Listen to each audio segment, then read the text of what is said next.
কি করলেন? আপনার কাছে মাল বেচুন না, ধর পয়সা নাই। এই যে মিস্টার বিশির দোকানদার, আপনার টাকার ঝাঁটা মারি। আপনি বোতল নিলেন কেন? আপনি বিষ খাইতেছিলেন তাই। আচ্ছা আপনি বিষ খাইতেছেন কেন? মরতে চান? এই যে অনধিকার চর্চাকারী বীর পুরুষ, আপনার কি মনে হয় আমি বিষের স্বাদ গন্ধ বোঝার জন্য বিষ খাচ্ছিলাম? অবশ্যই আমি মরতে চাই। তাই বইলা খোলা আকাশের নিচে বৈশা কেউ বিষ খায়? আমি তো শুনছি মেয়া মানুষ ঘরের দরজা বন্ধ কইরা ঘরে বৈশা বিষ খায়, নাইলে ফ্যানের সাথে উন্না পেঁচায় ঝুইলা পড়ে। আপনার উদ্দেশ্য তো বুঝতেছি না। আমি কোথায় কখন কিভাবে আত্মহত্যা করব এটা একান্তই আমার ব্যক্তিগত ব্যাপার। আর খোলা আকাশের নিচে আত্মহত্যা করাটা আপনার কাছে হাস্যকর মনে হচ্ছে? তাহলে শুনেন, এই জায়গাটা হচ্ছে আমাদের প্রিয় একটা জায়গা। এই জায়গায় ও আর আমি প্রতিদিন দেখা করতাম। এই জায়গাটা আমাদের ভালোবাসা স্মৃতি বিজড়িত প্রিয় একটা স্থান। কিন্তু এই বিষ খাইলে তো আপনি মরবেন না, বড় জোর দু একদিন হাসপাতালে ভর্তি থাকতে পারেন। হাও কষ্ট করে লাভ কি? মানুষের বাবু আপনি নাটক করতেছেন। কি এই বিষ খেলে আমি মরবো না? কিন্তু তখন আপনি বললেন যে এই বিষ খেলে 10 মিনিটের মধ্যেই খেল খতম। আরে দোকানদার সদাই পাতি বিক্রি করার জন্য কত কথাই কয়। এটা হচ্ছে ইঁদুর মারার বিষ। ইঁদুরের সাইজ আর আপনার সাইজ কি এক? মানুষ মারার বিষ আলাদা।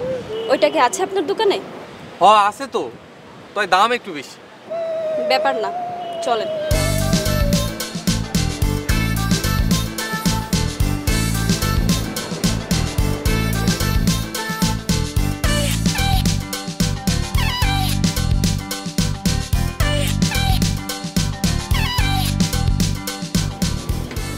কি পেলেন?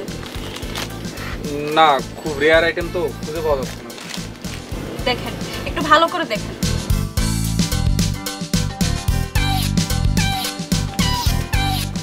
এই আপনি কি তন্দ্রা?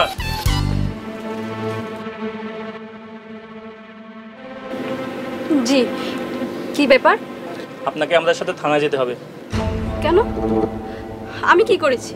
আপনার নামে অভিযোগ আছে, আপনি বিষ খেয়ে আত্মহত্যার চেষ্টা করেছেন। অভিযোগ? এই অভিযোগ কে করেছে আপনাদের কাছে? উনি। এই যে বিষের দোকানদার, তুই থানায় ফোন দিয়েছিলি? তুই কি ভাবছিস আমি সারা জীবন থানায় থাকবো? এই আপনি আমাদের সাথে চলেন। সাবধানে থাকিস মির্জাফরের বংশধর, আমি ছাড়া পেয়ে তোকে দুনিয়া ছাড়া করাবো। এই নিয়ে চলো। বেঈমান ছোট লোক, দেখে দেবো তোকে।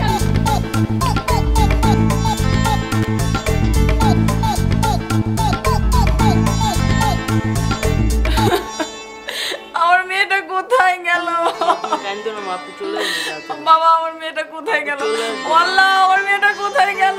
আমি এখন আমার মেয়েটা কই খুঁজবো বাবা? মেয়েটা কোথায় গেল? মা, এই যে আপনাদের মেয়ে।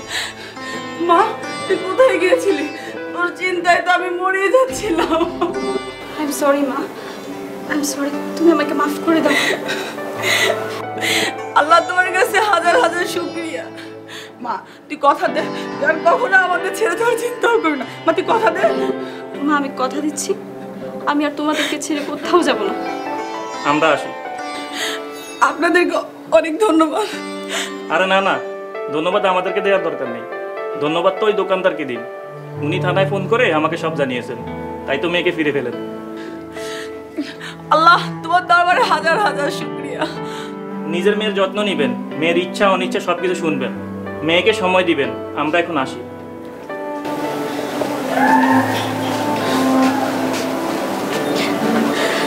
আই এম সরি মা, আমি তোমাকে অনেক কষ্ট দিয়ে ফেলেছি, তুমি আমাকে মাফ করে দাও। আল্লাহর কাছে হাজার হাজার শুকরিয়া, তুই ফিরে এসেছিস।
বাইরে যাচ্ছি। কোথায় যাচ্ছিস মা? ভার্সিটিতে যাচ্ছি মা। ভার্সিটিতে কেন? ভার্সিটিতে কেন মানে? আমি কি সারা জীবন বাসায় বসে থাকবো? আর এমনিতে এতদিন বাসায় বসেছিলাম, আমার পড়াশোনায় অনেক ক্ষতি হয়ে গেছে। ও আচ্ছা, ভালো কথা। তুই 5 মিনিট দাঁড়া, আমি রেডি হয়ে আসছি। মা, তুমি কি এখন আমার সাথে যাবে নাকি ভার্সিটিতে? আরে না, কিছু কাঁচা বাজার লাগবে, তোকে ভার্সিটিতে নামিয়ে দিয়ে বাজার সেরে বাসায় ফিরব। তোমার যেতে হবে না মা।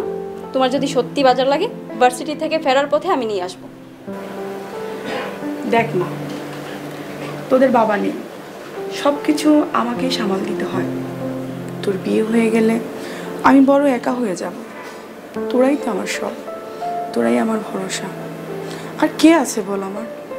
মা, তোমাদেরকে ছাড়া আমার কে আছে বলো? আমি যাবো আর আসবো। ঠিক আছে মা, তাহলে যা, সাবধানে যাস।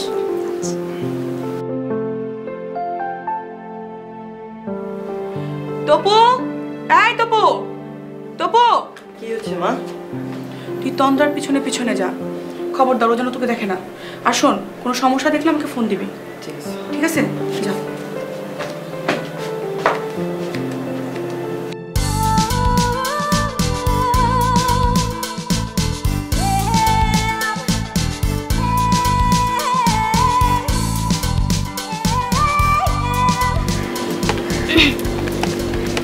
কেমন আছেন?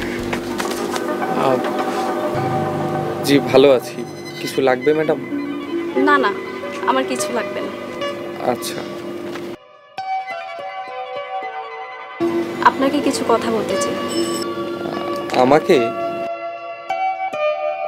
খুব গুরুত্বপূর্ণ না হলে বলার দরকার নেই, আমি খুব ব্যস্ত। আপনি একটু স্থির হয়ে দাঁড়ান প্লিজ। জি বলেন। আপনার নাম কি? Faiz Ahmed. Thank you so much Faiz. আপনি আমার জীবন বাঁচিয়েছেন।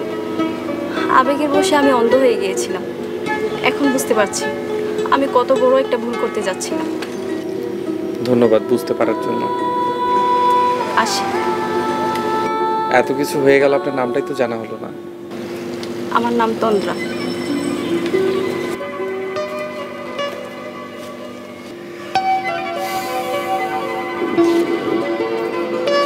দোষ, এই তাহলে সেই লোক। চল আজকে কামটা সেরে ফেলাই। না এখন না, পরে চল।